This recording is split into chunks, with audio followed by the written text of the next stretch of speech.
ಜನವರಿ ತಿಂಗಳ ಮಾಸ ಭವಿಷ್ಯದಲ್ಲಿ ಶುಭ ವಿಚಾರಗಳ ವಿಡಿಯೋನ ನಾನು ಆಲ್ರೆಡಿ ಕೊಟ್ಟಿದ್ದೀನಿ. ಸೊ ಈಗ ಎಚ್ಚರಿಕೆಗಳನ್ನ ಸಿದ್ಧಪಡಿಸ್ಕೊಂಡಿದ್ದೀನಿ.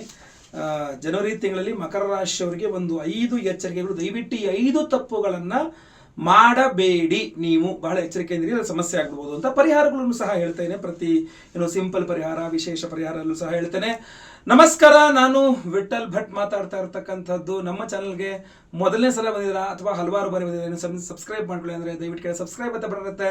ಸಬ್ಸ್ಕ್ರೈಬ್ ಮಾಡಿಕೊಂಡು ಬೆಲ್ ಬಟನ್ ಹೊತ್ಕೊಂಡು ಆಲ್ ಅಂತ ಮಾಡ್ಲಿಕ್ಕೆ ಮರಿಬೇಡಿ. ದಯವಿಟ್ಟು ವಿಡಿಯೋನ ಲೈಕ್ ಮಾಡ್ಲಿಕ್ಕೆ ಮರಿಬೇಡಿ. ವಾಟ್ಸಪ್, ಫೇಸ್ಬುಕ್, ಮೆಸೆಂಜರ್, ಟೆಲಿಗ್ರಾಮ್ ಎಲ್ಲ ಕಡೆ ಸಾಮಾಜಿಕ ಜಾಲತಾಣಗಳಲ್ಲಿ ಈ ವಿಡಿಯೋನ ಶೇರ್ ಮಾಡಲಿಕ್ಕೆ ದಯವಿಟ್ಟು ಮರಿಬೇಡಿ. ಮೊದಲನೇದಾಗಿ, ನೀವು ಯಾರು ವಿಡಿಯೋ ನೋಡ್ತಾ ಇದ್ದೀರಾ, ನಿಮ್ಮ ಇಷ್ಟವಾದಂತಹ ದೇವರ ಹೆಸರು ಏನು ಅಂತ ಕಮೆಂಟ್ ಮಾಡಿ. ನಿಮ್ಮ ಹೆಸರು ಏನು ಅಂತ ಕಮೆಂಟ್ ಮಾಡಿ ನೋಡೋಣ. ನಿಮ್ಮ ಹೆಸರು, ನಿಮ್ಮ ಇಷ್ಟವಾದ ಹೆಸರು, ದೇವರ ಹೆಸರು ನೋಡೋಣ. ನಿಮ್ಮ ಇಷ್ಟ ದೇವತಾನುಗ್ರಹದಿಂದ ಈ ಎಲ್ಲ ಎಚ್ಚರಿಕೆಗಳು ಸುಳ್ಳಾಗೋಗ್ಲಿ, ನಿಮ್ಗೆ ಏನೂ ಸಮಸ್ಯೆ ಆಗದೆ ಇರಲಿ, ಸುಖ ಸಂತೋಷದ ನೀವು ಇರುವಂಗಾಗಲಿ ಅಂತ ಖಂಡಿತವಾಗಿ ದೇವರಲ್ಲಿ ಕೇಳ್ಕೊಳ್ತೇನೆ. ಜನವರಿ ತಿಂಗಳ ಮಾಸ ಭವಿಷ್ಯದಲ್ಲಿ ಬಹಳ ಮುಖ್ಯವಾಗಿ ಗ್ರಹ ಸ್ಥಿತಿಗಳು, ಅದನ್ನು ನಾನು ಶುಭ ವಿಚಾರ ವಿಡಿಯೋ ತಿಳಿಸಿದ್ದೇನೆ. ನೀವು ಇನ್ನೂ ಶುಭ ವಿಚಾರ ವಿಡಿಯೋ ನೋಡಿಲ್ಲ ಅಂದರೆ ವಿಡಿಯೋ ಡಿಸ್ಕ್ರಿಪ್ಷನ್ ಇರ್ತದೆ, ದಯವಿಟ್ಟು ನೋಡಿ. ಖಂಡಿತವಾಗಿ ಮಕರ ರಾಶಿಯವರ ಜನವರಿ ತಿಂಗಳ ಶುಭ ವಿಚಾರಗಳು, ಇದು ಎಚ್ಚರಿಕೆಗಳು. ಸೊ ವಿಷಯ ಶುರು ಮಾಡೋಣ. ಮೊದಲನೇ ಎಚ್ಚರಿಕೆ, ಮಕರ ರಾಶಿಯವರಿಗೆ ಈ ಒಂದು ಜನವರಿ ತಿಂಗಳಿಗೋಸ್ಕರ ಏನಪ್ಪಾ ಅಂತಂದ್ರೆ, ನೀವು ಮಕರ ರಾಶಿಯವರು ಜನವರಿ ತಿಂಗಳ ಒಂದು ದೊಡ್ಡ ತಪ್ಪು ಮಾಡ್ತಕ್ಕಂಥದ್ದು ಏನಪ್ಪಾ ಅಂತಂದ್ರೆ, ಸಂಬಂಧ ಇಲ್ಲದ ವ್ಯಕ್ತಿಗಳ ಮೇಲೆ ಸಿಟ್ಟು ಮಾಡಿಬಿಡ್ತೀರಾ. ಸಾಮಾನ್ಯವಾಗಿ ಏನಾಗ್ಬಿಡುತ್ತೆ, ನಿಮಗೆ ಮಕರ ರಾಶಿಯವರಿಗೆ ಈ ಜನವರಿ ತಿಂಗಳಲ್ಲಿ ಸಿಟ್ಟು ಜಾಸ್ತಿ ಬರುತ್ತೆ, ಸಿಕ್ಕಾಪಟ್ಟೆ ಸಿಟ್ಟು ಬರುತ್ತೆ. ಸಿಟ್ಟು ಬಂದಾಗ ಏನ್ ಮಾಡ್ತಾನೆ ವ್ಯಕ್ತಿ, ಸಿಟ್ಟು ಬಂದಾಗ ಎದುರುಗಡೆ ಇರೋರ ಮೇಲೆ ಅವನ ಕೋಪವನ್ನು ತೀರಿಸ್ಕೊಳ್ತಾನೆ. ಸಾಮಾನ್ಯ. ಈಗ ನನಗೆ ಸಿಟ್ಟು ಬಂತು ಅಂದ್ರೆ, ನನಗೆ ಎದುರುಗಡೆ ಯಾರು ಸಿಗ್ತಾರೆ ಅವ್ರ ಮೇಲೆ ಒಂದು ಸ್ವಲ್ಪ ಸಿಟ್ಟು ಯಾರು ತೋರಿಸ್ತೀವಲ್ಲ, ಎಲ್ಲರೂ ಮನುಷ್ಯ ಸಹಜ ಗುಣ ನಾನು ಹೇಳ್ತಿರುವಂಥದ್ದು. ಸೊ ಈಗ ನೀವು ಏನಾಗುತ್ತೆ, ಸಿಟ್ಟು ಬರುತ್ತೆ, ಆ ಸಿಟ್ಟನ್ನ ಕಂಟ್ರೋಲ್ ಮಾಡ್ಕೊಳಕ್ಕಾಗ್ತಿರೋ ಸಿಟ್ಟು ಬರುತ್ತೆ. ನಿಮ್ಮ ಎದುರುಗಡೆ ಯಾರು ಕಾಣ್ತಾರೆ, ಸಿಟ್ಟು ತೋರಿಸ್ಬಿಟ್ಟು ಸಿಟ್ಟು ಮಾಡ್ಬಿಡ್ತೀರಾ. ಸಮಸ್ಯೆ ಆಗೋದೇನು ಗೊತ್ತಾ, ಇಲ್ಲಿ ಮಾಡೋ ತಪ್ಪು ನೀವು ಅಂತ ಸಂಬಂಧಿಸದ ವ್ಯಕ್ತಿಗಳ ಮೇಲೆ ಜಗಳ ಮಾಡ್ತೀರಾ, ಸಿಟ್ಟು ಮಾಡ್ತೀರಾ ಅಂತ. ಈಗ ಕೆಲವರು ಇರ್ತಾರೆ, ಮನೇಲಿ ಫುಲ್ ಕಿದಾಡ್ಕೊಂಡ್ ಬಂದಿರ್ತಾರೆ ಹೆಂಡತಿ ಹತ್ರ, ಆಫೀಸಿಗೆ ಬಂದು ಕ್ಲೈಂಟ್ಸ್ ಮೇಲೆ, ಕಸ್ಟಮರ್ಸ್ ಮೇಲೆ ಕೂಗಾಡ್ತಾ ಇರ್ತಾರೆ. ಅವ್ರಿಗೆ ಮನೇಲಿ ಹೆಂಡತಿ ಮೇಲೆ ಸಿಟ್ಟು ತೀರಿಸ್ಕೊಳ್ಳೋದಿಲ್ಲ ಆಗಿರುತ್ತೆ.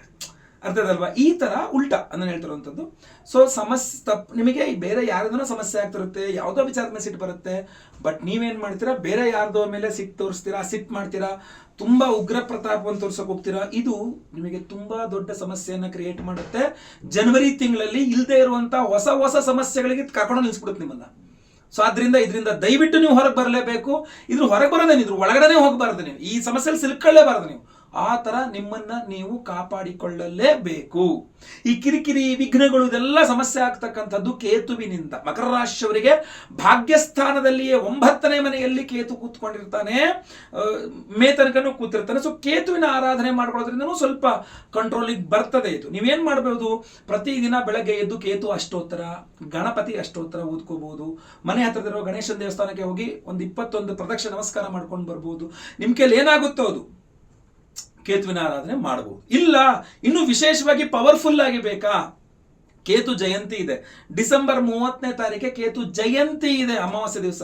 ಸೊ ಅದರಿಂದ ಸಂಕಲ್ಪ ಸೇವೆಗೆ ಹೆಸರು ಕೊಟ್ಟುಕೊಳ್ಳಿ. 1008 ಸಂಖ್ಯೆಯಲ್ಲಿ ನಾವು ಸಹಸ್ರ ಕೇತು ಶಾಂತಿ ಹೋಮವನ್ನು ಮಾಡಿ ಪ್ರತಿಯೊಬ್ಬರಿಗೂ ಸಂಕಲ್ಪ ಸೇವಾ ಕರ್ತೃಗಳಿಗೆ ಈ ಒಂದು ವಿಶೇಷವಾದಂತಹ ಕೇತುವಿನ ರತ್ನ, ಯಾವುದು ಪ್ರಧಾನ ರತ್ನ, ಉಪರತ್ನ ಅಲ್ಲ, ಪ್ರಧಾನ ರತ್ನ, ವೈಢೂರ್ಯ ರತ್ನ, ಕ್ಯಾಟ್ಸೈ ಅಂತಾರೆ. ಸೊ ಇದ್ರದ್ದೇ ಉಂಗುರವನ್ನ ಪ್ರತಿಯೊಬ್ಬರಿಗೂ ಕೊಡ್ತಾ ಇದ್ದೇವೆ. ಸಂಕಲ್ಪ ಸೇವೆಗೆ ಹೆಸರು ಕೊಟ್ಕೊಳ್ಳಿ. ಲೈವ್ ಅಲ್ಲಿ ಮೆಸೇಜ್ ಸಂಕಲ್ಪ ಆಗುತ್ತೆ, ಎಲ್ಲ ಹೋಮ ಲೈವ್ ನೋಡ್ತೀರಾ, ಪ್ರಸಾದ ನಿಮಗೆ ಸ್ಪೀಡ್ ಪುಷ್ ಕಳಿಸ್ಕೊಡ್ತೇವೆ. ಏನೇನು ಹೋಮ, ಏನ್ ವಿಶೇಷ ಎಲ್ಲ ವಿಡಿಯೋ ಎಂಡಲ್ಲಿ ಹೇಳ್ತೀನಿ. ವಿಡಿಯೋ ದಯವಿಟ್ಟು ಎಂಡ್ ತನಕ ನೋಡಿ.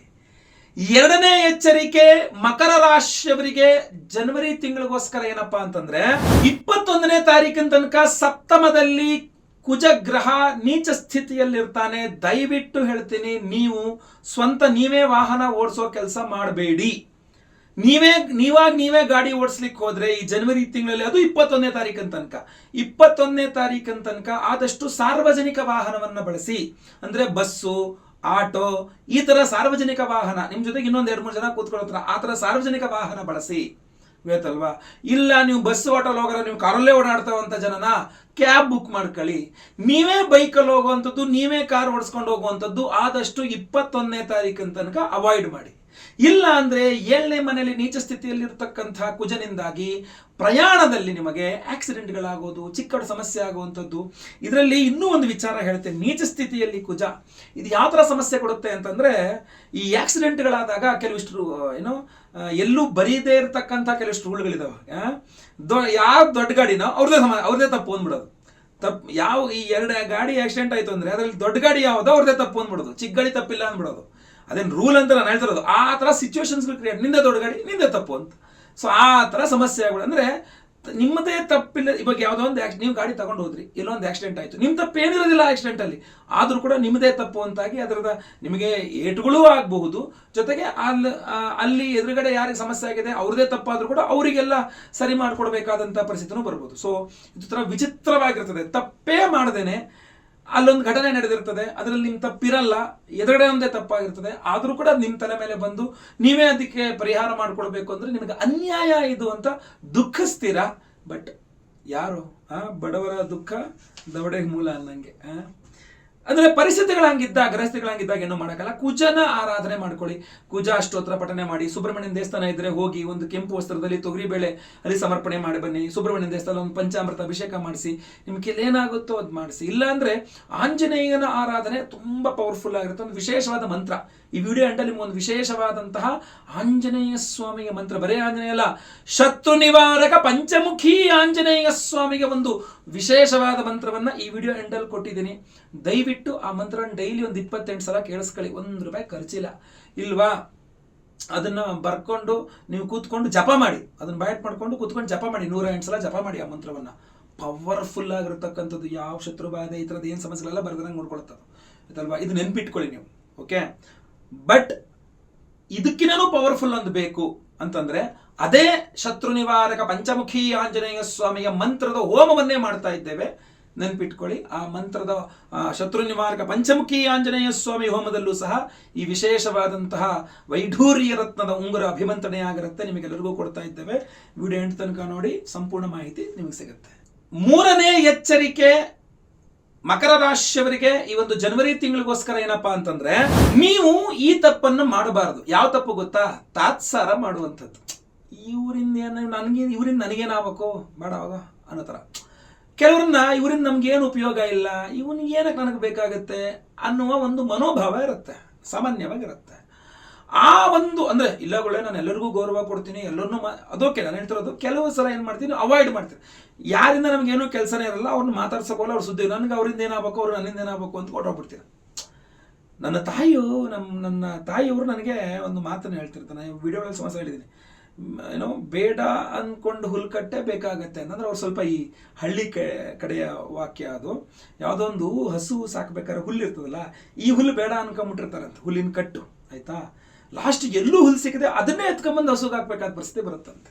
ಸೊ ಹಾಗೆ ಯಾವ ವ್ಯಕ್ತಿಯನ್ನು ನೀವು ಏನಕ್ಕೂ ಬೇಡ ಅನ್ಕೊಂಡಿರ್ತಾರೋ ಅವರೇ ಇಂಪಾರ್ಟೆಂಟ್ ಆಗಿಬಿಡುವ ಸಾಧ್ಯತೆಗಳಿರುತ್ತೆ. ಅದರಿಂದ ಯಾರನ್ನೂ ಸಹ ತಾತ್ಸಾರ ಮಾಡಬೇಡಿ. ಕಾರಣ ಏನು ಗೊತ್ತಾ? ಈ ಜನವರಿ ತಿಂಗಳಲ್ಲಿ ಮೊದಲ 3 ವಾರಗಳಿದೆಯಲ್ಲ, ಜನವರಿ ತಿಂಗಳ ಮೊದಲ 3 ವಾರಗಳು ಈ ಸಾಲಗಳ ವಿಚಾರದಲ್ಲಿ ಬಹಳ ಕಿರಿಕಿರಿ ಆಗುತ್ತೆ. ಈಗ ಸಾಲ ಬೇಕು ಅಂತ ನೀವು ಟ್ರೈ ಮಾಡ್ತಾ ಇದ್ದೀರಾ ಅಂತ ಅನ್ಕೊಳ್ಳಿ, ಆ ವಿಚಾರದಲ್ಲಿ ಕಿರಿಕಿರಿ ಆಗುತ್ತೆ. ಯಾರ ಹತ್ರ ಸಾಲ ತಗೊಂಡ್ಬಿಟ್ಟಿದ್ದೀರಾ ಅಂತ ಅನ್ಕೊಳ್ಳಿ, ಆ ವಿಚಾರದಲ್ಲಿ ಕಿರಿಕಿರಿ ಆಗುತ್ತೆ. ಯಾರಿಗೋ ಸಾಲ ಕೊಡಿಸ್ಬಿಟ್ಟಿದ್ದೀರಾ ಅನ್ಕೊಳ್ಳಿ, ಆ ವಿಚಾರದಲ್ಲಿ ಕಿರಿಕಿರಿ ಆಗುತ್ತೆ. ಸೊ ಸಾಲ ಯಾವುದೇ ಇರಲಿ, ತಗೊಂಡಿದ್ದಿರಲಿ, ಕೊಟ್ಟಿದ್ದಿರಲಿ, ಕೊಡಿಸಿದ್ದಿರಲಿ, ಮಾಡಬೇಕು ಅಂದ್ಕೊಂಡಿದ್ದಿರಲಿ, ಲೋನ್ ಬೇಕು ಅಂತ ಟ್ರೈ ಮಾಡ್ತಾ ಇದ್ದೀರಾ, ಅದು ಬೇಕಾದ್ರೂ ಆಗಿರಲಿ.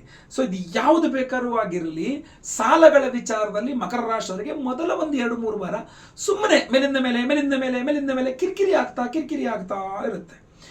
ಇದು ನಿಮ್ಗೆ ಅನ್ಸುತ್ತೆ, ಇದು ಯಾಕೋ ಬಗೆಹರಿಯಂಗೆ ಕಾಣೋಲ್ಲಪ್ಪ ದೇವ್ರೆ, ಇದು ಸಾಲ್ವ್ ಆಗುತ್ತಾ ಇಲ್ವಾ ಈ ಪ್ರಾಬ್ಲಮ್ಮು ಅನ್ನೋ ಥರ ಆಗ್ಬಿಡುತ್ತೆ. ನಿಮ್ಮ ಮನಸ್ಸಿಗೆ ಬಂದ್ಬಿಡುತ್ತೆ ಇದು ಬಗೆಹರದೇ ಅಲ್ಲ ಅಂತ. ಇನ್ನೂ ಬೇಸರ, ನಾನು ಏನಕ್ಕೆ ಇದನ್ನು ಹೇಳ್ತಾ ಇದ್ದೀನಿ ಅಂದರೆ, ಯಾರ್ಯಾರನ್ನ ಹತ್ರ ನೀವು ಕೇಳಬಾರ್ದು ಅನ್ಕೊಂಡಿರ್ತಾರೆ ಅವ್ರಿಗೆ ಹತ್ರ ಎಲ್ಲ ಹೋಗಿ ಹರಿದು ಬಿಡ್ತೀರಾ, ಒಂದು ಸ್ವಲ್ಪ ಹೆಲ್ಪ್ ಮಾಡಪ್ಪ ಈ ವಿಚಾರದಲ್ಲಿ ಅಂತ. ಸೊ ಯಾರ್ಯಾರನ್ನೋ ಈ ಸಾಲದ ವಿಚಾರವಾಗಿ ಕೊಟ್ಟಿದ್ದು, ತಗೊಂಡಿದ್ದು, ಕೊಡಿಸಿದ್ದು, ಮಾಡಬೇಕು ಅನ್ಕೊಂಡಿರೋದು ಯಾವ ಬೇಕಾರಾಗಿರ್ಬೋದು, ಬಸ್ ಇದೊಂದು ಚೂರು ನೀವೊಂದು ಮಾತು ಹೇಳ್ಬಿಟ್ಟು ನಮ್ಗೊಂಚೂರು ಸಾಲ ಸ್ಯಾಂಕ್ಷನ್ ಮಾಡಿಸ್ಕೊಡಿ, ಇನ್ನೊಂದು ಚೂರು ನೀವೊಂದು ಮಾತು ಹೇಳಿದ್ರೆ ಆಗ್ಬಿಡುತ್ತದು, ನೀವೊಂದು ಇದು ಮಾಡಿದ್ರೆ ಗೋಗೊರಿಯೋದು. ನೀವೊಂದು ಮಾತು ಹೇಳ್ಬಿಟ್ಟು ನನಗೆ ಅದು ರಿಟರ್ನ್ ಕೊಡಪ್ಪ, ನನಗೆ ತುಂಬ ಕಷ್ಟ, ನನ್ನ ಬಡ್ಡಿ ಕತೆ ಹಾಳಾಗಲ್ಲ, ನನಗೆ ಹಸಿರು ಕೊಡಿಸಪ್ಪ, ನಿನ್ನ ಕಾಲು ಹಿಡ್ಕೊಂಡ್ಬಿಡ್ತೀನಿ, ನನಗೆ ಫಸ್ಟ್ ನನಗೆ ಹಸಿರು ಬಂದ್ಬಿಟ್ರೆ ಸಾಕಾಗ್ಬಿಟ್ಟಿದೆ, ಗೋಗೊರಿಯೋದು ಅಲ್ವಾ? ನಾನು ಒಂಚೂರು ಸಾಲ ಕೊಡಿಸ್ಬಿಡು, ಅಥವಾ ತಗೊಂಬಿಟ್ಟಿದ್ದೀನಿ ಒಂಚೂರು ಟೈಮ್ ಕೊಡಿಸ್ಬಿಡು, ನನಗೆ ಹೆಂಗಾರ ಮಾಡಿ ಟೈಮ್ ಕೊಡು, ಒಂದು 2-3 ತಿಂಗಳು ಟೈಮ್ ಕೊಡಿಸ್, ನಾನು ಹೆಂಗಾರ ತೀರಿಸ್ಬಿಡ್ತೀನಿ, ಗೋಗರಿಯೋದು. ಸೊ ಈ ಥರ ಯಾರ್ಯಾರನ್ನೋ ನೀವು ಲೈಫಲ್ಲಿ ಯಾರು ನೀವು ನಾನು ಏನಕ್ಕೆ ಬರ್ಬೇಕು ಈ ಯಮನ ಹತ್ರ, ಅಥವಾ ನಾನು ಏನಕ್ಕೆ ಬರ್ಬೇಕು ಇವ್ರ ಹತ್ರ, ನನಗೇನು ಕೆಲಸ ಆಗ್ಬೇಕು ಇವರಿಂದ ಅಂತ ಅನ್ಕೊಂಡಿರ್ತೀರಲ್ಲ, ಅಂಥವ್ರನ್ನ ಹೋಗಿ ಗೋಗರಿಯೋ ಪರಿಸ್ಥಿತಿ ಬಂದ್ಬಿಟ್ರೆ ಏನಾಗುತ್ತೆ ಪರಿಸ್ಥಿತಿ. ಸೊ ಆದ್ರಿಂದ ಯಾರನ್ನೂ ಸಹ ಇವರು ಬೇಡ ಅನ್ನಂಗೆ ಅನ್ಕೋಬೇಡ್ರಿ. ಎಲ್ಲರೂ ಬೇಕಾಗುವ ವ್ಯಕ್ತಿಗಳೇ ಆಗಿರ್ತಾರೆ, ಪ್ರತಿಯೊಬ್ಬರು ಬೇಕಾಗುವ ವ್ಯಕ್ತಿಗಳಾಗಿರ್ತಾರೆ. ಎಲ್ಲರನ್ನೂ ಮಾತಾಡಿಸ್ಕೊಂಡು ಪ್ರೀತಿ ವಿಶ್ವಾಸದಿಂದ ಎಲ್ಲರ ಮನಸ್ಸನ್ನು ಗೆದ್ದುಕೊಂಡಿರಿ. ಸ್ವಲ್ಪ ಬೇಸರದ ವಿಚಾರ ಎಲ್ಲರ ಹತ್ರ ಗೋಗರಿಬೇಕಾಗಿರುತ್ತೆ. ಸಾಲದ ವಿಚಾರದಲ್ಲಿ ಸರಿ ಮಾಡೋಕ್ಕೋಸ್ಕರ ಮೊದಲ 3 ವಾರಗಳು ಟೆನ್ಷನ್ ಸ್ವಲ್ಪ ಜಾಸ್ತಿ ಆಗುತ್ತೆ, ಗೊತ್ತಾಯ್ತಲ್ವಾ. ಇದಕ್ಕೇನು ಪರಿಹಾರ ಅಂತ ನೋಡ್ಲಿಕ್ಕೆ ಹೋದ್ರೆ ವಿಷ್ಣು ಸಹಸ್ರನಾಮವನ್ನು ಪ್ರತಿದಿನ ನೀವು ಪಠನೆ ಮಾಡ್ತಾ ಇದ್ರೆ ಈ ಥರದ ಸಮಸ್ಯೆಗಳು ನಿಮಗೆ ಮಕರ ರಾಶಿಯವರಿಗೆ ಕ್ಲಿಯರ್ ಆಗ್ತಾ ಬರುತ್ತೆ. ಪ್ರತಿದಿನ ವಿಷ್ಣು ಸಹಸ್ರನಾಮ ಪಠನೆ ಮಾಡಬೇಕು ಎವ್ರಿ ಡೇ, ಗೊತ್ತಾಯ್ತಲ್ವಾ. ಇದರ ಹೊರತುಪಡಿಸಿ ಇನ್ನೇನು ಮಾಡಬಹುದು ಅಂತ ಕೇಳಿದ್ರೆ ನಾವು ಮಾಡ್ತಾ ಇರತಕ್ಕಂಥ ಭಾಗ್ಯಸ್ಥಾನದಲ್ಲಿರುವ ಕೇತುವಿನ ಸಹಸ್ರ ಕೇತು ಶಾಂತಿ ಇರಬಹುದು, ಶತ್ರು ನಿವಾರಕ ಪಂಚಮುಖಿ ಆಂಜನೇಯ ಸ್ವಾಮಿಯ ಒಂದು ಹೋಮ ಇರಬಹುದು. ಇದೆಲ್ಲ ಬಹಳ ಪವರ್ಫುಲ್ ಆಗಿ ನಿಮಗೆ ಕೆಲಸ ಮಾಡಿಯೇ ಮಾಡ್ತದೆ, ಆಯ್ತಲ್ವಾ. ಸೊ ನೀವು ಸಂಕಲ್ಪ ಸೇವೆ ಕೂಡ ಕೊಟ್ಕೊಳ್ಬಹುದು. ಪ್ರತಿಯೊಬ್ಬರಿಗೂ ಸಹ ವಿಶೇಷವಾದಂತಹ ಈ ಉಂಗುರವನ್ನೇ ಕೊಡ್ತಾ ಇದ್ದೇವೆ, ಇದನ್ನು ಧಾರಣೆ ಮಾಡ್ಕೊಳ್ಬಹುದು, ಖಂಡಿತವಾಗಿ ಒಳ್ಳೆಯದಾಗಲಿ. ನೆಕ್ಸ್ಟ್ 4ನೇ ಎಚ್ಚರಿಕೆ ಮಕರ ರಾಶಿಯವರಿಗೆ ಈ ಒಂದು ಜನವರಿ ತಿಂಗಳಿಗೋಸ್ಕರ ಏನಪ್ಪಾ ಅಂತಂದ್ರೆ, ನಿಮಗೆ ಯಾರ ಈ ಅವಿವಾಹಿತ ಮಕರ ರಾಶಿಯವರು ನೀವೇನಾದ್ರು ಆಗಿದ್ದು ವಿವಾಹಕ್ಕೋಸ್ಕರ ಪ್ರಯತ್ನ ಮಾಡ್ತಾ ಇದ್ದೀರಾ, ತುಂಬಾ ಮೇಲಿಂದ ಮೇಲೆ ಏನೋ ಸಮಸ್ಯೆ ಆಗ್ತಾ ಇದೆ, ಯಾರೋ ಬಂದು ಕಡ್ಡಿಯಾಡಿಸ್ತಾ ಇದ್ದಾರೆ ಅಂತ ನಿಮ್ಗೆ ಅನ್ಸ್ಬೋದು. ನಿಮ್ಮ ಸಂಬಂಧಿಕರೇ ನಿಮ್ಮ ವಿವಾಹವನ್ನ ಮುರಿಯುವಲ್ಲಿ ಯಶಸ್ವಿಯಾಗುವ ಸಾಧ್ಯತೆ ತುಂಬಾ ಜಾಸ್ತಿ ಇದೆ. ಏನೋ ವಿವಾಹದ ಪ್ರಯತ್ನಗಳು ನೀವು ಮಾಡ್ತಾ ಇರೋದೇ, ಅವನಿಗೇನಕ್ಕೆ ಏನು ಕೊಡ್ತೀರಾ, ಸರಿ ಇಲ್ಲ, ಅವನು ಈ ಹುಡುಗಿನ ಏನಕ್ರಿ ಮಾಡ್ಕೊಂತಿದ್ರಾ, ಸರಿ ಇಲ್ಲ ರೀ, ನಮ್ಮ ರಿಲೇಷನ್ ಹುಡುಗಿನ ಅಲ್ವೇನ್ರಿ, ನಮ್ಗೆ ಗೊತ್ತಿಲ್ವೇನ್ರಿ ಆ ಹುಡುಗಿ ಎಲ್ಲೆಲ್ಲಿ ಅಳಿತಾಳೆ ಅಂತ. ಸೊ ಈ ಥರ ನಿಮ್ಮ ಬಗ್ಗೆ, ನೀವು ಹುಡುಗಿ ಆಗಿರಲಿ ಹುಡುಗ ಆಗಿರಲಿ, ಒಂದಿಷ್ಟು ನೆಗೆಟಿವ್ ಇನ್ಫಾರ್ಮೇಷನ್ ಆ ಕಡೆ ಪಾಸ್ ಆನ್ ಮಾಡ್ಬಿಟ್ಟ ಅಂದ್ರೆ ಮದುವೆ ಕಚಕ್ ಮುಗಿದೋಯ್ತು ಕತೆ ಅಲ್ವಾ. ಸುಮ್ಮನೆ ಏನೋ ಇಲ್ದಿದ್ದಲ್ಲ, ಆ ಹುಡುಗಿದ ಒಂದ್ಸಲ ವಾಟ್ಸಪ್ ಚೆಕ್ ಮಾಡಿ, ಹುಡುಗನ ಒಂದ್ಸಲ ವಾಟ್ಸಪ್ ಮಾಡಿ, ಗೊತ್ತಾಗುತ್ತೆ ನಿಮಗೆ ನಿಮ್ಮ ಅವನೇ ಬರ ನಾನೇ ಕೇಳೋಣ, ಈ ಥರ ಎಲ್ಲ ಒಂದಿಷ್ಟು ಹೇಳಿದಾಗ ಹೆಂಗಿದ್ರು ಅವ್ರಿಗೆ ಒಂದು ಸ್ವಲ್ಪ ಅನುಮಾನ ಬಂದ್ಬಿಡುತ್ತೆ, ಯಪ್ಪ ದೇವ್ರ ಏನು ಕತೆನೋ ಏನು ಯಾಕೆ ಬೇಕಪ್ಪ ಅಂತ. ಸೊ ನಿಮ್ಮ ಸಂಬಂಧಿಕರೇ ನಿಮ್ಮ ಮದುವೆಗೆ ಅಡ್ಡಗಾಲು ಹಾಕೋದ್ರಲ್ಲಿ ಸಂಶಯನೇ ಬೇಡ ಅಂತ ಗೋಚಾರ ಫಲ ತಿಳಿಸ್ತಾ ಇದೆ. ವೈಯಕ್ತಿಕ ನಮ್ಮ ಜಾತದಲ್ಲಿ ಬೇರೆ ಆಗ್ಬೋದು, ನಮಗೆ ಗೊತ್ತಿಲ್ಲ, ಬಟ್ ಗೋಚಾರ ಫಲ ಆ ರೀತಿ ಸ್ವಲ್ಪ ಜಾಸ್ತಿ ತೋರಿಸ್ತಾ ಇದೆ. ಅಷ್ಟೇ ಅಲ್ಲದೆ ಆಲ್ರೆಡಿ ಮದುವೆ ಆಗೋಗಿದೆ ಅಂತಂದ್ರೂ ಕೂಡ ಈ ದಂಪತಿಗಳ ನಡುವೆ ಜಗಳ ಹಚ್ಚಾಕುವಂಥ ಇದರಲ್ಲಿ ಕೂಡ ಸಂಖ್ಯೆ ಜಾಸ್ತಿ ಇರ್ತವೆ. ಅವ್ರನ್ನ ಗುರುತಿಸ್ಬೇಕು ನೀವು, ಓಹೋ ಇವರೇ ಸಮಸ್ಯೆ ಕೊಡ್ತಾ ಇರಬೇಕು, ಇವರಿಂದಲೇ ಸಮಸ್ಯೆ ಆಗ್ತಾ ಇರಬೇಕು, ಕರೆಕ್ಟ್, ಇವ್ರನ್ನ ಹೆಂಗಾರು ಮಾಡಿ ಅವಾಯ್ಡ್, ಈ ಥರ ಗುರುತಿಸ್ಬೇಕು. ದಂಪತಿಗಳು ಗುರುತಿಸ್ಬೇಕು, ಮದುವೆ ಆಗದೆ ಇದ್ರೆ ಮದುವೆ ಪ್ರಯತ್ನ ಮಾಡಿದ್ರೆ ಅವರು ಗುರುತಿಸ್ಬೇಕು, ಇವರಿಬ್ಬರು ಗುರುತಿಸ್ಬೇಕಾಗತ್ತೆ. ಶತ್ರುಗಳನ್ನ ಗುರುತಿಸಿ, ದಯವಿಟ್ಟು ಮದುವೆಯನ್ನ ಮುರಿತಾ ಇರುವಂತ ಶತ್ರುಗಳನ್ನ ಗುರುತಿಸಿದ್ರೆ ಮಾತ್ರ ನಿಮಗೆ ಅನುಕೂಲ ಆಗ್ತಕ್ಕಂಥದ್ದು, ಆಯ್ತಲ್ವಾ. ಸೊ ಈ ಒಂದು ವಿಚಾರವಾಗಿ ನೀವು ಗಮನಿಸಿ. ವಿವಾಹದ ವಿಚಾರ ಏನೇ ಇದ್ರು ಕೂಡ ಶತ್ರು ನಿವಾರಕ ಆಂಜನೇಯ ಸ್ವಾಮಿ ಇರ್ಬೋದು, ಅಥವಾ ಅಷ್ಟೇ ಅಲ್ಲ, ಬಹಳ ಇಂಪಾರ್ಟೆಂಟ್ ಆಗಿ ನಾವು ಸ್ವಯಂವರ ಪಾರ್ವತಿ ಹೋಮವನ್ನೇ ಮಾಡ್ತಾ ಇದ್ದೇವೆ. ಸೊ ಖಂಡಿತವಾಗಿ ನೀವು ಸಂಕಲ್ಪ ಸೇವೆಗೆ ಹೆಸರು ಕೊಟ್ಕೊಳ್ಬಹುದು, ಆಯ್ತಲ್ವಾ. ಇದು ಈ ಒಂದು ವಿಶೇಷವಾದಂತಹ ಉಂಗುರ ಸ್ವಯಂವರ ಪಾರ್ವತಿ ಹೋಮದಲ್ಲೂ ಕೂಡ ನಿಬಂಧನೆ ಆಗಿರುತ್ತೆ. ಆಮೇಲೆ 9ನೇ ಮನೇಲಿ ಕೇತು ಇದ್ದಾನೆ ಅಂತಂದ್ರೆ ವಿವಾಹಕ್ಕೆ ಕೇತು ಪ್ರತಿಬಂಧಕನಾಗ್ಬಿಡ್ತಾನೆ. ಸೊ ಅದ್ರದ್ದು ದೋಷ ಪರಿಹಾರ ಆಗತ್ತೆ, ಓಕೆನಾ, ಒಳ್ಳೇದಾಗ್ಲಿ. ನೆಕ್ಸ್ಟ್ 5ನೇ ಎಚ್ಚರಿಕೆ ಮಕರ ರಾಶಿಯವರಿಗೆ ಈ ಒಂದು ಜನವರಿ ತಿಂಗಳಿಗೋಸ್ಕರ ಏನಪ್ಪಾ ಅಂತಂದ್ರೆ, ಈ ಒಂದು ವಿಚಾರ ಪರ್ಟಿಕ್ಯುಲರ್ ಆಗಿ ಒಂದು 25% ಪುರುಷರಿಗೆ ಅನ್ಕೊಳ್ಳಿ, 75% ಸ್ತ್ರೀಯರಿಗೆ ಅಂತ ಅನ್ಕೊಳ್ಳಿ. ಸ್ತ್ರೀಯರಿಂದ, ಮಕರ ರಾಶಿಯ ಸ್ತ್ರೀಯರಿಂದ ಜನವರಿ ತಿಂಗಳಲ್ಲಿ ಕೆಲ ತಪ್ಪುಗಳಾಗುವ ಸಾಧ್ಯತೆಗಳಿದೆ. ಕೆಲವು ತಪ್ಪುಗಳಾಗ್ಬಿಡ್ಬೋದು ನಿಮ್ಮಿಂದ. ಅದು ಏನಕ್ಕಾಯ್ತು ನಿಮ್ಮ ತಪ್ಪು? ನಿಮ್ಮ ತಾಳ್ಮೆಯ ಕಟ್ಟೆ ಒಡೆದು ಹೋಯ್ತು ಅಂತ ಹೇಳ್ತಾರೆ. ನಂಗೆ ತಡ್ಕೊಂಡು ಆಗಲ್ಲ, ನನ್ನ ತಾಳ್ಮೆ ಕಟ್ಟೆ ಒಡೆದೋಗ್ಬಿಡ್ತು ನಂದು ಅಂತಾರಲ್ಲ, ಆ ಥರ ತಾಳ್ಮೆಯ ಕಟ್ಟೆ ಒಡೆದು ಹೋಗಿ ನಿಮಗೆ ಸಮಸ್ಯೆ ಆಗಿರಬಹುದು. ಅನಿರೀಕ್ಷಿತವಾಗಿ ನಿಮ್ಮಿಂದ ಒಂದು ತಪ್ಪಾಗ್ಬಿಡಬಹುದು, ಅಥವಾ ಕೆಲವರು ನಿಮಗೆ ಮೋಸ ಮಾಡಿ ನಿಮ್ಮಿಂದ ತಪ್ಪನ್ನು ಮಾಡಿಸಬಹುದು, ಏನು ಬೇಕಾರಾಗಿರಬಹುದು. ಇದು ಸ್ವಲ್ಪ ಸೂಕ್ಷ್ಮವಾಗಿ ನಾನು ಈ ವಿಚಾರವನ್ನು ಜಾಸ್ತಿ ಎಕ್ಸ್ಪ್ಲೇನ್ ಮಾಡೋಕ್ಕಾಗಲ್ಲ, ನೀವೇ ಸೂಕ್ಷ್ಮವಾಗಿ ಅರ್ಥ ಮಾಡ್ಕೊಂಬಿಡಿ. ಒಂದು 25% ಪುರುಷರಿಗೂ ಅಪ್ಲೈ ಆಗುತ್ತೆ, ಬಟ್ ಮೋಸ್ಟ್ ಪ್ರಾಬಬ್ಲಿ 75% ಸ್ತ್ರೀಯರಿಗೆ ಅಪ್ಲೈ ಆಗುವ ಸಾಧ್ಯತೆ ಜಾಸ್ತಿ ಇದೆ. ಸೊ ಅದರಿಂದ ಮಕರ ರಾಶಿಯ ಸ್ತ್ರೀಯರು ನೀವು ಅಂತಾದರೆ ನಿಮ್ಮಿಂದ ಜನವರಿ ತಿಂಗಳಲ್ಲಿ ಕೆಲವಿಷ್ಟು ತಪ್ಪುಗಳಾಗ್ಬಿಡ್ಬೋದು. ದಯವಿಟ್ಟು ಅದರ ಬಗ್ಗೆ ಗಮನ ಹರಿಸಿ. ನಿಮ್ಮಿಂದ ಯಾವುದೇ ತಪ್ಪುಗಳಾಗಬಾರ್ದು, ಯಾವುದೇ ರೀತಿ ತಪ್ಪಾಗಿರ್ಬೋದು, ತಪ್ಪುಗಳಾಗಬಾರ್ದು ಅಷ್ಟೇ. ಇದ್ರ ಬಗ್ಗೆ ಸ್ವಲ್ಪ ಜಾಸ್ತಿ ಗಮನ ಹರಿಸಿ. ಇದು ನಿಮಗೆ ಅತ್ಯಂತ ಉಪಯುಕ್ತವಾಗಿರತಕ್ಕಂಥದ್ದಾಗಿರುತ್ತೆ. ನಮ್ಮ ಒಂದು ವಿಶೇಷವಾದಂತಹ ಪರಿಹಾರಗಳು ನಿಮ್ಮನ್ನ ತಪ್ಪು ಮಾಡದಂತೆ ಅಥವಾ ನಿಮಗೆ ಸಮಸ್ಯೆ ಆಗದಂತೆ ತಡೆಯುವಲ್ಲಿ ಬಹಳಷ್ಟು ಸಹಾಯ ಮಾಡಲಿದೆ ನಮ್ಮ ದೇವತಾರಾಧನೆಗಳು. ಆ ವಿಶೇಷ ಪರಿಹಾರಗಳೇನಪ್ಪಾ ಅಂತಂದ್ರೆ, ಡಿಸೆಂಬರ್ 30ನೇ ತಾರೀಕು ಸೋಮವಾರ, ಸೋಮವತಿ ಅಂತ ಕರೀತಾರೆ. ಸೋಮವಾರ ಅಮಾವಾಸ್ಯೆ ಬಂದ್ರೆ ಬಹಳ ಪವರ್ಫುಲ್ ಅದು, ಆಯ್ತಲ್ವಾ? ವರ್ಷಕ್ಕೆಲ್ಲೋ 1-2 ಬರ್ತದೆ ಸೋಮವಾರ ಅಮಾವಾಸ್ಯೆ ಬರ್ತಕ್ಕಂಥದ್ದು. ಅದರಿಂದ ನಾವು ಸೋಮವತಿ ಅಂತ ಕರೀತಾರೆ. ಅವತ್ತಿನ ದಿವಸ ಡಿಸೆಂಬರ್ 30 ತಾರೀಕು ಮಾರ್ಗಶೀರ್ಷ ಮಾಸದ ಅಮಾವಾಸ್ಯೆ, ಮಹಾವಿಷ್ಣುವಿನ ಮಾಸ. ಸೊ ಅವತ್ತಿನ ದಿವಸ ನಾವು ಅಮಾವಾಸ್ಯೆ ದಿವಸ ನಮ್ಮ ಯಾಗಶಾಲೆಯಲ್ಲಿ ಶತ್ರು ನಿವಾರಕ ಪಂಚಮುಖಿ ಆಂಜನೇಯ ಹವನ, ಪಂಚಮುಖಿ 5 ಮುಖಗಳು, ಪೃಥಿವ್ಯಪ್ ತೇಜು ವಾಯು ಆಕಾಶ ಪಂಚಭೂತಗಳನ್ನ ತೋರಿಸ್ತಕ್ಕಂಥ ಒಂದು ಅವತಾರ ಅದು ಪಂಚಮುಖಿ ಆಂಜನೇಯ. ಯಾವ ರೀತಿಯಲ್ಲಿಯೂ ಸಮಸ್ಯೆ ನಿಮ್ಮ ಹತ್ರ ಬರಬಾರದು, ಆ ಥರ ರಕ್ಷಣೆ ಕೊಡ್ತಕ್ಕಂಥದ್ದು. ಯಾವ ರೀತಿಯಲ್ಲೂ ಸಹ ಮಾಟ ಮಂತ್ರ, ದೃಷ್ಟಿ ದೋಷ, ಶತ್ರು ಬಾಧೆ ಏನಿದ್ರು ನಿಮ್ಮ ಹತ್ರ ಅದು ಸುಳಿಬಾರದು ಅನ್ನುವಂಥ ದೃಷ್ಟಿ ಕೂಡ ಒಂದು. ಎರಡನೇದು ಶತ್ರು ನಿವಾರಕ, ಯಾವುದೇ ರೀತಿ ಶತ್ರುಗಳಿದ್ರು ಆ ಶತ್ರುವನ್ನು ನಿವಾರಣೆ ಮಾಡ್ತಕ್ಕಂಥ ಆಂಜನೇಯ ಸ್ವಾಮಿಯ ವಿಶೇಷವಾದ ಹವನವನ್ನ, ಆ ಮಂತ್ರ ಶತ್ರು ನಿವಾರಕ ಪಂಚಮುಖಿ ಆಂಜನೇಯ ಸ್ವಾಮಿಯ ಮಂತ್ರ ಹವನವನ್ನು ಮಾಡ್ತಾ ಇದ್ದೇವೆ. ಅದರಲ್ಲಿ ಈ ವಿಶೇಷವಾದಂತಹ ಉಂಗುರ ಯಾವುದು, ಕ್ಯಾಟ್ಸೈ ವೈಢೂರ್ಯ ರತ್ನ, ಕೇತುವಿನ ರತ್ನದ ಉಂಗುರವನ್ನ ನಾವು ಎನರ್ಜೈಸ್ ಮಾಡ್ತೇವೆ. ಅಷ್ಟೇ ಅಲ್ಲ, ಅವತ್ತಿನ ದಿವಸ ಕೇತು ಜಯಂತಿ, ಕೇತು ಜಯಂತಿಗೆ ದಿವಸ, ಮಾರ್ಗಶೀರ್ಷ ಅಮಾವಾಸ್ಯೆ ಕೇತು ಜಯಂತಿಗೆ ದಿವಸ 1108 ಸಂಖ್ಯೆ, 1108 ಸಂಖ್ಯೆ, ಅದಕ್ಕೆ ಸಹಸ್ರ ಕೇತು ಶಾಂತಿ ಅಂತ ಮಾಡುವಂಥದ್ದು. ಆ 1108 ಸಂಖ್ಯೆಯಲ್ಲಿ ಕೇತು ಗ್ರಹಕ್ಕೆ ಹೋಮವನ್ನು ಮಾಡಿ, ಕೇತುವಿನ ರತ್ನ ಯಾವುದು, ವೈಢೂರ್ಯ ರತ್ನ, ಆ ಒರಿಜಿನಲ್ ವೈಢೂರ್ಯ ರತ್ನವನ್ನ ಉಂಗುರ ಮಾಡಿ ನಿಮಗೆ ಕೊಡ್ತಾರೆ. ಅಂದ್ರೆ ಶತ್ರು ನಿವಾರಕ ಪಂಚಮುಖಿ ಆಂಜನೇಯ ಸ್ವಾಮಿಯ ಹವನ, ಅದರ ಜೊತೆಯಲ್ಲಿ ಸಹಸ್ರ ಕೇತು ಶಾಂತಿ ಹವನ. ಅಷ್ಟೇ ಅಲ್ಲ, ಇನ್ನೂ ಇದೆ. ಯಾವುದೇ ರೀತಿಯಾದಂತಹ ಆರೋಗ್ಯ ಬಾಧೆಗಳಿರಲಿ, ಆಯ್ತಲ್ವಾ, ನ್ಯಾಚುರಲ್ ಆಗಿ ಹುಷಾರಿಲ್ದಂಗೆ ಆಗೋಯ್ತು, ಅಥವಾ ಮುಂದೆ ಹುಷಾರಿಲ್ದಂಗೆ ಆಗಬಹುದು, ಅಥವಾ ಆಕ್ಸಿಡೆಂಟ್ಸು, ಅಥವಾ ಮತ್ತೊಂದು ಇನ್ನೊಂದು ಯಾವುದೇ ಅಪಮೃತ್ಯು ಪೀಡೆ ಪರಿಹಾರ ಅಥವಾ ರೋಗ ಬಾಧೆಗಳ ಪರಿಹಾರಕ್ಕೆ ಷಟ್ ಪ್ರಣವ ಮಹಾಮೃತ್ಯುಂಜಯ ಹವನ ಅಂತ, ಅದರಲ್ಲಿ ಬೀಜಾಕ್ಷರಗಳ ವಿಶೇಷತೆ ಪಡೀತದೆ. ಯಾಕೆಂದ್ರೆ ಮೃತ್ಯುಂಜಯ ಮಂತ್ರಗಳು ತುಂಬಾ ಇದಾವೆ. ತ್ರ್ಯಂಬಕ ಮಿಜಾಮಹೆ ಇತ್ಯಾದಿ, ಅಥವಾ ತ್ರ್ಯಂಬಕ ಮಹಾದೇವ ತ್ರಾಹಿಮಾಂ ಕೃಪೆಯ ಶಿವ ಇತ್ಯಾದಿ ಬೇರೆ ಬೇರೆ ಇದೆ. ಬಟ್ ಷಟ್ ಪ್ರಣವ ಮಹಾಮೃತ್ಯುಂಜಯ ಮಂತ್ರ ಇದೆಯಲ್ಲ, ಆ ಷಟ್ ಪ್ರಣವ ಬೀಜಾಕ್ಷರಗಳ ಸಹಿತವಾಗಿ ನಾವು ಮೃತ್ಯುಂಜಯ ಹೋಮವನ್ನು ಮಾಡುವಂಥದ್ದು ಅತ್ಯಂತ ಪವರ್ಫುಲ್. ಅದು ಎಂಥ ಆರೋಗ್ಯ ಬಾಧೆ ಇದ್ರೂ ಆ ಹೋಮದ ಭಸ್ಮ ಡೈಲಿ ಹಣೆಗಚ್ಕೊಳ್ಳೋದ್ರಿಂದ ಸ್ವಲ್ಪ ನಿಮಗೆ ಅನುಕೂಲ ಆಗ್ತಾ ಬರ್ತದೆ.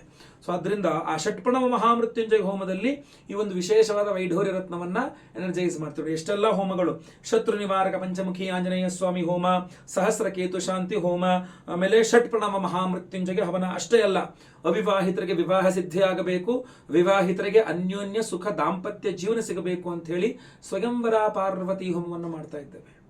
ಅದರಲ್ಲೂ ಸಹ ಈ ಉಂಗುರ ಎನರ್ಜೈಸ್ ಆಗುತ್ತೆ. ಯಾಕೆಂದ್ರೆ ದೃಷ್ಟಿ ಇತ್ಯಾದಿ ಜಾಸ್ತಿಯಾಗಿ ಮದುವೆ ಕ್ಯಾನ್ಸಲ್ ಆಗ್ತಾ ಇದ್ರೆ, ಪ್ರೇತ ಬಾಧೆ ಜಾಸ್ತಿಯಾಗಿ ಮದುವೆಗಳು ಕ್ಯಾನ್ಸಲ್ ಆಗ್ತಾ ಇದ್ರೆ, ಅಥವಾ ಇದೇ ದೋಷಗಳಿಂದಾಗಿ ಮದುವೆ ಆದ್ಮೇಲೆ ಗಂಡ ಹೆಂಡತಿ ನಡುವೆ ಜಗಳ ಮನಸ್ತಾಪಗಳು ಬರ್ತಾ ಇದ್ರೆ, ಅಥವಾ ಸೆಕೆಂಡ್ ಮ್ಯಾರೇಜ್ಗೆ ಟ್ರೈ ಮಾಡ್ತಾರೆ ಅವ್ರಿಗೂ ಕೂಡ ಆಗದೇ ಇದ್ರೆ, ಅದೆಲ್ಲ ಮತ್ತೆ ಪುನಃ ಸರಿ ಮಾಡ್ಲಿಕ್ಕೋಸ್ಕರ ಈ ಸ್ವಯಂವರ ಪಾರ್ವತಿ ಹೋಮ ಮಾಡಿ ಈ ಒಂದು ರತ್ನವನ್ನು ಅದರಲ್ಲೂ ಎನರ್ಜೈಸ್ ಆಗುತ್ತೆ. ಆಮೇಲೆ ಗುರು ಶಾಂತಿ ಶನಿ ಶಾಂತಿ ಸಹಿತ ಮಹಾನವಗ್ರಹ ಶಾಂತಿ ಹೋಮಗಳಲ್ಲೆಲ್ಲ ಎನರ್ಜೈಸ್ ಮಾಡಿ ಇದನ್ನ ಕೊಡ್ತಾ ಇದ್ದೇವೆ. ಲೈವ್ ಅಲ್ಲಿ ನಿಮ್ಮ ಹೆಸರು ಸಂಕಲ್ಪ ಆಗುತ್ತೆ. ಡಿಸೆಂಬರ್ 30ನೇ ತಾರೀಕು ಸೋಮವಾರ ಬೆಳಗ್ಗೆ ಲೈವ್ ಅಲ್ಲಿ ನಾನೇ 6 ಗಂಟೆಯಿಂದ 6:30 ಒಳಗೆ ಸಂಕಲ್ಪ ಸೇವೆ ಶುರುವಾಗುತ್ತೆ. ನಾನೇ ಲೈವ್ ಅಲ್ಲಿ ಮೆಸೇಜ್ ಸಂಕಲ್ಪ ಮಾಡ್ತೇನೆ. ಎಲ್ಲಾ ಹೋಮಗಳು ಲೈವ್ ಅಲ್ಲಿ ನೋಡ್ತೀರಾ ನೀವು. ಪ್ರಸಾದ ನಿಮಗೆ ಸ್ಪೀಡ್ ಪೋಸ್ಟ್ ಮೂಲಕ ಬಂದು ಸೇರ್ತದೆ. ಸ್ಪೀಡ್ ಪೋಸ್ಟ್ ಮೂಲಕ ಕಳಿಸ್ಕೊಡ್ತೇವೆ. ಮಂಗಳವಾರ ಬೆಳಗ್ಗೆನೆ ನಾವು ಅದನ್ನ ಸಂಕಲ್ಪ ಸೇವಾ ಪ್ರಸಾದವನ್ನು ಕಳಿಸ್ಕೊಡೋ ವ್ಯವಸ್ಥೆಯನ್ನ ಮಾಡ್ತೇವೆ ಸ್ಪೀಡ್ ಪೋಸ್ಟ್ ಮೂಲಕ. ಸೊ ಆದ್ರಿಂದಾಗಿ ಎಲ್ಲ ಇದರಲ್ಲಿ ಒಂದೇ ಸಂಕಲ್ಪ ಸೇವೆ ಎಲ್ಲಾ ಹೋಮಗಳು ಬಂತು. ಸೊ ಆದ್ರಿಂದ ಒಬ್ಬರಿಗೆ ಒಂದೇ ಸಂಕಲ್ಪ ಸೇವೆ ಇರ್ತದೆ, ಎಲ್ಲಾ ಹೋಮಗಳು ಅದರಲ್ಲೇ ಇನ್ಕ್ಲೂಡ್ ಆಗುತ್ತೆ. ಪೋಸ್ಟಲ್ ಚಾರ್ಜ್ ಅದರಲ್ಲೇ ಇರ್ತದೆ, ಎಲ್ಲದೂ ಅದರಲ್ಲೇ ಬರ್ತದೆ, ಆಯ್ತಲ್ವಾ? ಸೊ ಅದರಿಂದ ನಿಮ್ಮ ಹೆಸರು, ಗೋತ್ರ ಗೊತ್ತಿದ್ರೆ ಗೋತ್ರ, ನಕ್ಷತ್ರ ಗೊತ್ತಿದ್ರೆ ನಕ್ಷತ್ರ, ನಿಮ್ಮ ರಾಶಿ ಹಾಗೂ ನಿಮ್ಮ ವಿಳಾಸ ಬೇಗ ವಾಟ್ಸಪ್ ಮಾಡ್ಕೊಳ್ಳಿ. ಅವತ್ತಿನ ದಿವಸ ಬೆಳಗ್ಗೆ ಲೈವ್ ಅಲ್ಲಿ ಮೆಸೇಜ್ ಸಂಕಲ್ಪ ಆಗುತ್ತೆ. ಎಲ್ಲ ಹೋಮ ಲೈವ್ ನೋಡ್ತಾರೆ. ಪ್ರಸಾದ ನಿಮಗೆ ಸ್ಪೀಡ್ ಪೋಸ್ಟ್ ಮೂಲಕ ನಾವು ಕಳಿಸ್ಕೊಡ್ತೇವೆ. ನಾನು ಸುಲಭವಾದ ಪರಿಹಾರಗಳನ್ನು ಹೇಳಿದ್ದೇನೆ, ವಿಶೇಷ ಪರಿಹಾರವನ್ನು ಹೇಳಿದ್ದೇನೆ. ಈಗ ಆ ಮಂತ್ರ ಶತ್ರು ನಿವಾರಕ ಪಂಚಮುಖಿ ಆಂಜನೇಯ ಸ್ವಾಮಿಯ ಮಂತ್ರವನ್ನು ಹೇಳ್ತೇನೆ. ಅದನ್ನು ಡೈಲಿ ಕೇಳಿಸ್ಕೊಳ್ಳಿ. ಖಂಡಿತವಾಗಿ ನಿಮ್ಮ ಸಮಸ್ಯೆಗಳೆಲ್ಲ ಪರಿಹಾರವಾಗಲಿ. ಮುಂದಿನ ವಿಡಿಯೋದಲ್ಲಿ ಮತ್ತೆ ಪುನಃ ಸಿಗ್ತೇನೆ. ಲೋಕ ಸಮಸ್ತ ಸುಖಿನೋ ಭವಂತು. ನಾರಾಯಣ ನಾರಾಯಣ ನಾರಾಯಣ. ಓಂ ನಮೋ ಹನುಮತೆ ರುದ್ರಾವತಾರಾಯ ಸರ್ವಶತ್ರು ಸಂಹಾರಣಾಯ ಸರ್ವರೋಗಹರಾಯ ಸರ್ವವಶೀಕರಣಾಯ ರಾಮದೂತಾಯ ಸ್ವಾಹಾ. ಓಂ ನಮೋ ಹನುಮತೆ ರುದ್ರಾವತಾರಾಯ ಸರ್ವಶತ್ರು ಸಂಹಾರಣಾಯ ಸರ್ವರೋಗಹರಾಯ ಸರ್ವವಶೀಕರಣಾಯ ರಾಮದೂತಾಯ ಸ್ವಾಹಾ. ಓಂ ನಮೋ ಹನುಮತೆ ರುದ್ರಾವತಾರಾಯ ಸರ್ವಶತ್ರು ಸಂಹಾರಣಾಯ ಸರ್ವರೋಗಹರಾಯ ಸರ್ವವಶೀಕರಣಾಯ ರಾಮದೂತಾಯ ಸ್ವಾಹಾ. ಓಂ ನಮೋ ಹನುಮತೆ ರುದ್ರಾವತಾರಾಯ ಸರ್ವಶತ್ರು ಸಂಹಾರಣಾಯ ಸರ್ವರೋಗಹರಾಯ ಸರ್ವವಶೀಕರಣಾಯ ರಾಮದೂತಾಯ ಸ್ವಾಹಾ. ಓಂ ನಮೋ ಹನುಮತೆ ರುದ್ರಾವತಾರಾಯ ಸರ್ವಶತ್ರು ಸಂಹಾರಣಾಯ ಸರ್ವರೋಗಹರಾಯ ಸರ್ವವಶೀಕರಣಾಯ ರಾಮದೂತಾಯ ಸ್ವಾಹಾ.